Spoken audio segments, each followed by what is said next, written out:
All right, so limits section 6 is on continuity, and this is actually probably one of the most important sections out of this whole chapter because you're going to have to know continuity, basically. So the definition of continuity at a point has three parts to it. This is a very important definition to know and to be able to apply and to really know kind of what it's talking about. So the definition of continuity at a point, it says a function f of x is continuous at x equals a if these three things are true.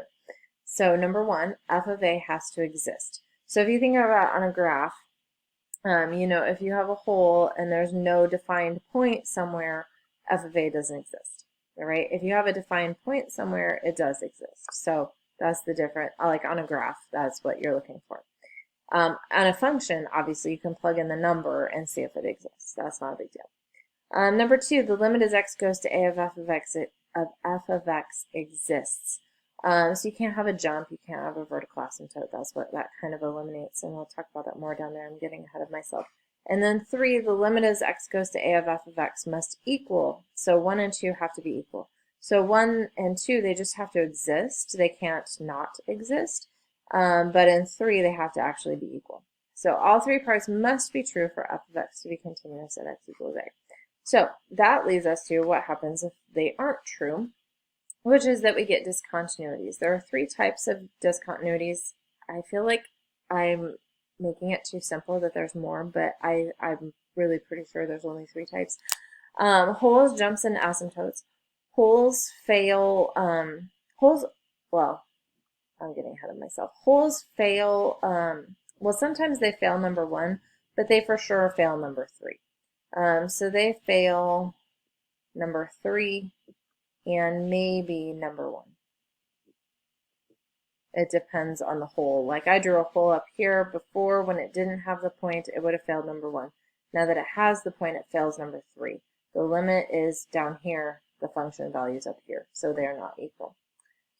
Jumps fail number 2, for sure. They might fail number 1, but they for sure fail number 2. The limit would not exist at a jump. And asymptotes generally fail number 1, but they would also fail number 2.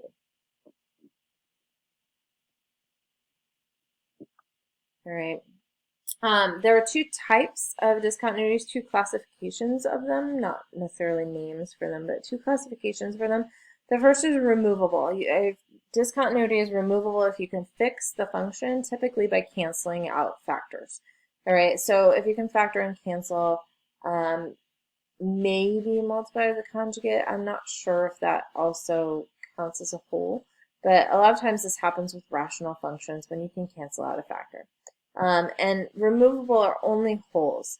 All right, there are times possibly on a piecewise function where you can maybe fix a jump, but usually it's going to be holes. I believe holes are the only one that are considered removable. Non-removable, you can't fix it, and we'll talk about fixing it in the example. Those are jumps and asymptotes. So jumps and asymptotes are typically considered non-removable. All right, especially asymptotes. Jumps, I'm a little iffy on that. My personal feeling is that they could be removable, but I'm pretty sure it's not. Okay, so in this example, x minus 2 over x squared minus x minus 2, we're going to find all the discontinuities and we're going to classify them. So for a rational function, your discontinuities are where the denominator equals 0. So I'm going to go ahead and set that equal to 0.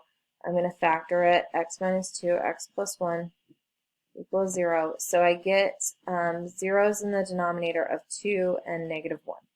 All right, so I need to classify those as removable or non-removable. X equals 2. So x equals 2 comes from this x minus 2 factor. Oh, look, I could cancel it out. That makes this removable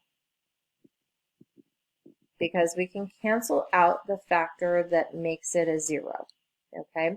So we're not canceling out the 2, we're canceling out the x minus 2. And then x equals negative 1. Unfortunately, we don't have anything left to cancel in the numerator, so that is non-removable. So what we could also say about this is that there's a hole at x equals 2 and a vertical asymptote at negative 1. Okay, So this is where when you're finding vertical asymptotes, you can't just stop there. You also have to look and see, could you have simplified the function? So that's something to think about. In the problem that you're to try, you just need to answer. It's going to be yes or no on the Nearpod.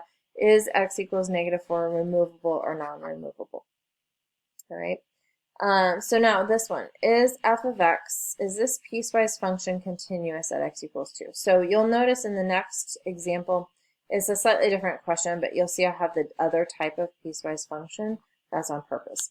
Okay, so this is the type of piecewise function where you have one function for every value of x except 2, and then at 2 it's 1. All right, so is it continuous? So this is where we're going to go through our 3-step definition of continuity. So first, our first step is f of a has to exist. Our a is 2. Okay, so does f of 2 exist?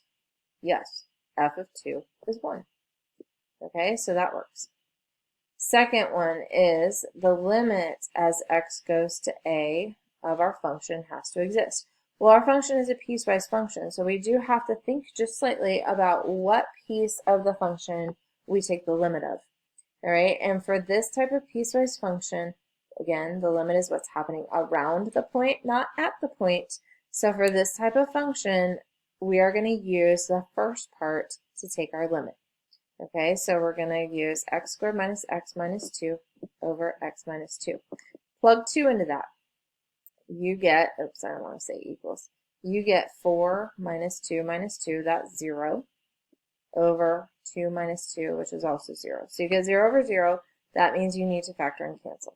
So we're going to factor and cancel. That's x minus 2 times x plus 1. You might have already figured out this is upside down from the previous problem. So those cancel, and then if I plug in 2, I get 3. So the limit does exist. Step 3 is, does the limit equal, does 1 equal 2? Well, number 1 is 1. Number 2 is 3. So 1 does not equal 3, so it is not continuous, or it is discontinuous, if you want to say that, at x equals 2. It fails step 3 is the one that it fails, because step 3 says number 1 should be equal to number 2, and it's not. All right, in the next example, we want to find c so that f of x is continuous. So this is the other type of piecewise function. So instead of asking, is it continuous, we want to find c to make it continuous. All right, so slightly different. We're making it continuous. We're still doing it at 2. So what's a in our definition of continuity? A equals 2 because that's where our function jumps. Okay, if this was a 5, a would be 5. Okay, so whatever number your function switches at is your a. All right, and if you had a 3-level one, you might have to do it for 2 values to make it continuous. So anyway, step 1, f of a has to exist. So f of 2, we're going to use the top piece of the function because we've got an equal to there. So that's going to be c times 4 plus 1. That will exist once we know what c is. So we're going to say, yes, it exists. Step 2, the limit as x goes to 2 has to exist. For this type of piecewise function, we can't just take the limit like we did on the last one. We have to do the 2 sides because our function is different on either side of 2. So we've got to do the limit as x goes to 2 with a little plus, and the limit as x goes to 2 with a little minus. The plus is going to be the right-hand side. So also these superscripts, remember, tell you which piece of the function to use. So the plus is greater than, we're going to use the top piece. So cx squared plus 1. If we plug 2 into that, we actually get what we got in step 1, 4c plus 1. I'm going to switch the 4 into c. The minus means less than 2, so we're going to use the bottom piece of the function, so 3x minus 1. If we plug 2 into that, we get 6 minus 1, or 5. Okay? For the limit to exist, we want these 2 to be equal. So the limit exists. Okay? So we're going to set them equal. We're going to do 4c plus 1 equals 5. And we're going to solve for c. So 4c is going to be 4, and c is going to be 1. There's our answer. That value makes our limit exist. It makes this exist. And it's going to make them all equal. So I'm not even going to write step 3. But if C is 1, that makes our definition of continuity work. We've got all 3 parts. Yay, we're done. All right, you're going to try this one. You're going to do the exact same thing for this one, although it's not 2. Okay, so you're going to do the same type of thing here. Please use proper notation when you're doing this, okay? Communicating the math is everything. You have to know the proper notation. All right, the last thing is the intermediate value theorem, and sorry, this video might be a little long because the intermediate value theorem is very important.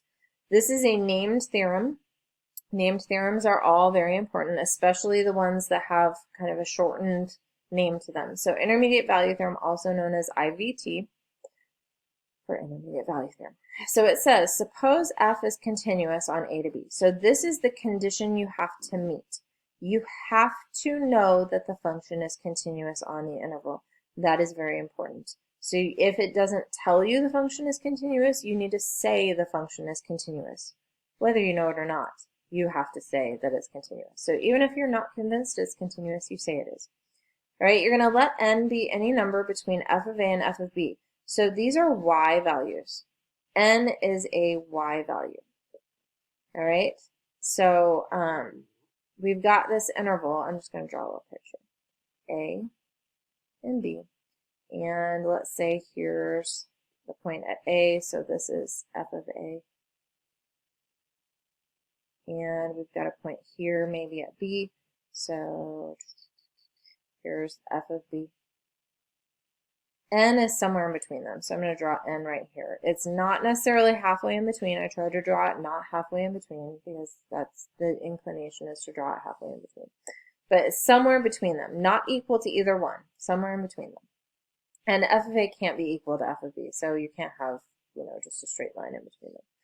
Then there is a number C in the open interval A to B, so there's some C in here. C could be here, C could be here, C could be here. C is somewhere in between A and B, such that f of C equals n, such that when you go to the function from that point, it is n, okay? Now, this should make sense because, let's say here's n. I'm just going to draw kind of a horizontal line through there. There's n. This function, if we have a continuous function, it has to pass through that line somewhere. Okay, it can't just magically skip over that line if it's continuous. All right, so, maybe it crosses straight through there. Maybe it goes and it actually crosses through a couple of times. But there's absolutely no way, if f of A is 1 and f of B is 7, there's no way that your function, if it's continuous, can skip 5. Okay? There's no way. If your function is continuous, it just can't just magically skip over a y value in between 1 and 7. Okay? So it just guarantees that there is an x value that corresponds to that y value. Now, there may be multiple x values. There may be only one. But there is an x value that corresponds to the y value. So in the example, show that there is a root or 0, same thing, of this function on 1 to 2. So the first thing that you have to do, and this problem, you'll have a free response problem on your test that is a intermediate value theorem problem, and it will be worth 4 points. So here's what you will do. The first thing that you need to do is you need to say your function is continuous. Whether you know it is or not, you say it's continuous. This is a polynomial. A polynomial is continuous. So we're going to say f of x is continuous. You need to state that, okay? Explicitly state it. Write it out. Second step, you need to show your f of A and f of B. And theoretically, you should say that what you're looking for, in our case is 0, is between them. So you need to find f of A and f of B, and in our case, 0, we aren't always looking for 0, should be between them.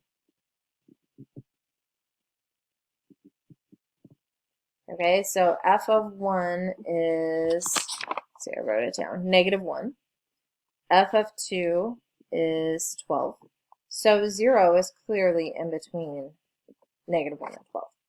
And then the third, this is 2 out of the 4 points. So this is actually point 2 and 3. The fourth point is going to come from you kind of writing a summary sentence stating the intermediate value theorem. So you could say, so by the IVT there is a 0